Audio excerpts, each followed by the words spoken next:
नमस्ते, मेरा लक्ष्मी। चलिए आज रामधारी सिंह दिनकर जी के द्वारा रचित जनतंत्र का जन्म कविता की व्याख्या को देखते हैं।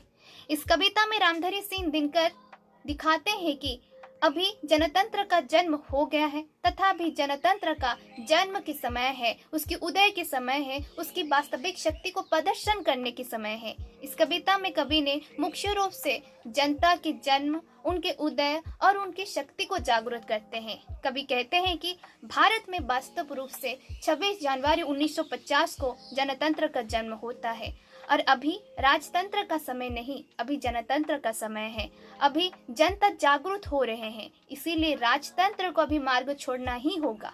अभी किसान से लेकर साधारण जनता तक सब अपने अधिकार, अपने हक को बिना पाए हटेंगे नहीं। इसीलिए कभी यहाँ पे जनता को देवता के स्थान पर रखते हुए सर्वश्रेष्ठ मानते हैं। आगे कवि क्या बताते हैं व्याख्या में, चलिए देखते हैं। कवि आगे कहते हैं कि अभी सदियों से ठंडी जो राख है वो जागृत हो गया है। अभी जो मिट्टी है वो विजय की ताज पहनकर गर्व कर रही है, जैसे मिट्टी को विजय प्राप्त हो गई हो। और अभी यहाँ पे कवि कहते हैं कि समय भी अभी परिवर्तन हो रहा है, समय परिवर्तन होते जा रहा है। अभी राजतंत्र को जनता के लिए मार्ग छोड़ना ही होगा। अभी राजतंत्र को मार्ग छोड़ना होगा क्योंकि पीछे जनता आ रहे हैं। कभी कहते हैं कि ये वही जनता है जो मिट्टी के अबोध मूर्त के समान है। कभी कहते हैं ये वही जनता है जिसकी लंबे जवान होते हुए भी सारे दुख दर्द पीड़ा को सहन करके ये चुप रह जाता है। ये जनता इतने भोले है कि उसको कब गिराया जाता है, कब उठाया जाता है, कब इसका इस्तेमाल किया जाता है, ये भी उसको पता नहीं चलता। और जनता इतने सरल है कि यहाँ पे उसको एक अबोध शिशु के साथ तुलना किया गया है। कभी कहते हैं कि जनता इतने सरल है कि उसको एक अबोध शिशु के समान, जैसे अबोध शिशु के सामने खिलौने बिछाकर उसको खिलौने में ही सीमित कर दिया जाता है, बिल्कुल उसी प्रकार जनता को अबोध शिशु के समान ही उसके सामने जैसे खिलौना बिछाकर उसको सीमित कर दिया गया है। फिर कभी कहते हैं कि जनता इतने सब कुछ सहकर उसका ये सब कुछ जैसे आदत हो गया है, जैसे ये सब कुछ ऐसे ही सहन कर लेता है जैसे ठंड को सहन कर दिया जाता है।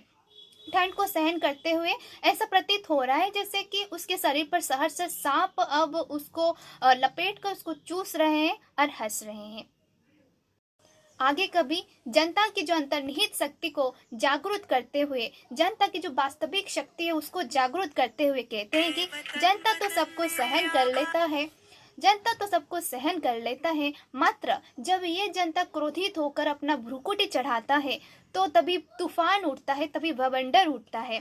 फिर कभी कहते हैं कि जनता जब हुंकार देता है, जनता की हुंकार से महलों की नींव तक उखड़ जाती है और उसके जो सांसों के बल से ताज तक हवा में उड़ जाती है, तो जनता को भी कौन रोक सकता है। जनता जो है ये अभी समय को भी अपने बस में कर लिया है। समय भी चाहे तो समय अपना ताप से भी जनता को रोक नहीं सकता, तथा जनता अभी कालचक्र को भी अपने नियंत्रण में कर लिया है। अभी समय भी जनता के अनुसार चलता है। कभी कहते हैं अभी सहसा अंधकार तो है, परंतु वही अंधकार भी जनता के सपनों के सामने जैसे नीचा हो गया है, तथा जनता के हजारों सपने उस अंधकार को चिरते हुए आगे बढ़ रहे हैं। अभी विराट जनता का जन्म हुआ है, इसीलिए 33 कोटि सिंहासन खाली करने के लिए कभी कहते हैं, क्योंकि अभी सिंहासन पर राजा का नहीं प्रजा का अभिषेक होगा। आगे कभी कहते हैं कि अभी आरती लेकर कौन सी मंदिर तथा राजप्रसाद तथा देवालय को जा रहे हो और वहाँ किसको ढूंढ रहे हो, क्योंकि जो वास्तव में देवता है वह मंदिर में नहीं मिलेंगे, राजप्रसाद में नहीं मिलेंगे। जो वास्तव में देवता है वो सड़क पर मिट्टी तोड़ते हुए मिलेंगे, खेत तथा खलिहानों में मिलेंगे। तथा यहाँ पे अंत में यहाँ पे रामधारी सिंह दिनकर जी ने प्रजा को ही देवता कहा है, जनता को ही देवता कहा है और उनकी आरती करने के लिए कहा है, क्योंकि प्रजा जो है वो वास्तव में मेहनत करते हैं, श्रम करते हैं और वो ही कठिन परिश्रम करते हुए वास्तव में देश को आगे बढ़ाने के एक माध्यम होते हैं।